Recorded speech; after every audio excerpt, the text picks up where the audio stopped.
नमस्कार।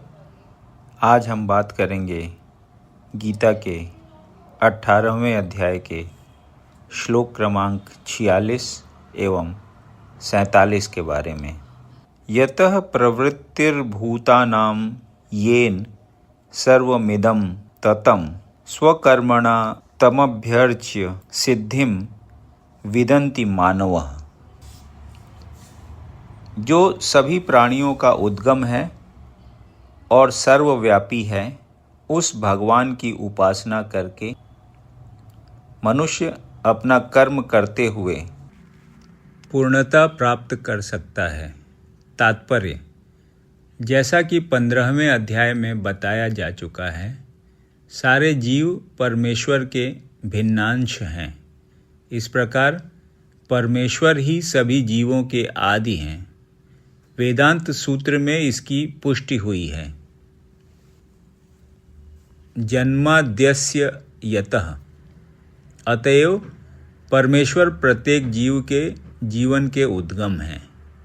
जैसा कि भगवत गीता के 7वें अध्याय में कहा गया है, परमेश्वर अपनी परा तथा अपरा इन दोनों शक्तियों के द्वारा सर्वव्यापी हैं। अतएव मनुष्य को चाहिए कि उनकी शक्तियों सहित भगवान की पूजा करें। सामान्यतया वैष्णवजन परमेश्वर की पूजा उनकी अंतरंगा शक्ति समेत करते हैं। उनकी बहिरंगा शक्ति उनकी अंतरंगा शक्ति का विकृत प्रतिबिंब है। बहिरंगा शक्ति पृष्ठभूमि है, लेकिन परमेश्वर परमात्मा रूप में पूर्णांश का विस्तार करके सर्वत्र स्थित हैं।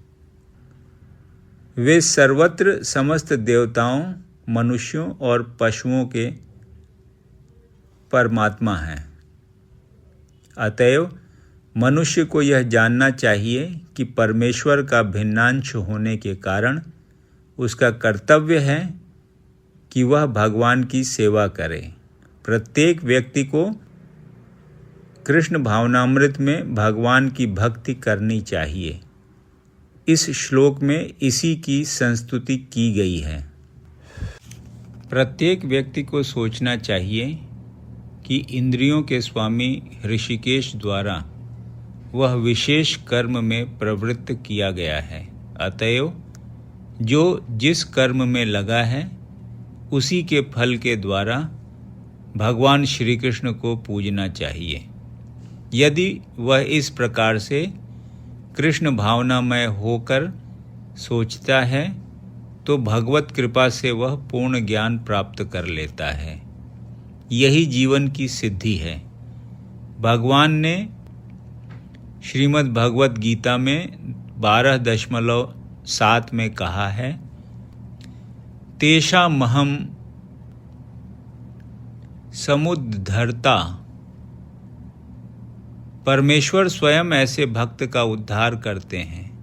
यही जीवन की सर्वोच्च सिद्धि है। कोई चाहे जिस वृत्तिपरक कार्य में लगा हो, यदि वह परमेश्वर की सेवा करता है तो उसे सर्वोच्च सिद्धि प्राप्त होती है। श्रेयान् स्वधर्मो विगुणः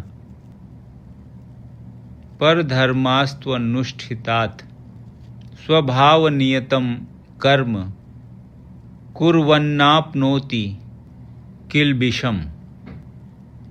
अपने वृत्तिपरक कार्य को करना, चाहे वह कितना ही त्रुटिपूर्ण ढंग से क्यों न किया जाए, अन्य किसी के कार्य को स्वीकार करने और अच्छी प्रकार करने की अपेक्षा अधिक श्रेष्ठ है। अपने स्वभाव के अनुसार निर्दिष्ट कर्म कभी भी पाप से प्रभावित नहीं होते। तात्पर्य: भगवत गीता में मनुष्य के वृत्तिपरक कार्य स्वधर्म का निर्देश है। जैसा कि पूर्ववर्ती श्लोकों में वर्णन हुआ है, ब्राह्मण, क्षत्रिय, वैश्य तथा शूद्र के कर्तव्य उनके विशेष प्राकृतिक गुणों के द्वारा निर्दिष्ट होते हैं। किसी को दूसरे के कार्य का अनुकरण नहीं करना चाहिए। जो व्यक्ति स्वभाव से शूद्र के द्वारा किए जाने वाले कर्म के प्रति आकृष्ट हो, उसे अपने आप को झूठे ही ब्राह्मण नहीं कहना चाहिए, भले ही वह ब्राह्मण कुल में क्यों न उत्पन्न हुआ हो। इस तरह प्रत्येक व्यक्ति को चाहिए कि अपने स्वभाव के अनुसार कार्य करें। कोई भी कर्म निकृष्ट नहीं है यदि वह परमेश्वर की सेवा के लिए किया जाए। ब्राह्मण का वृत्तिपरक कार्य निश्चित रूप से सात्विक है, लेकिन यदि कोई मनुष्य स्वभाव से सात्विक नहीं है तो उसे ब्राह्मण के वृत्तिपरक कार्य का अनुकरण नहीं करना चाहिए।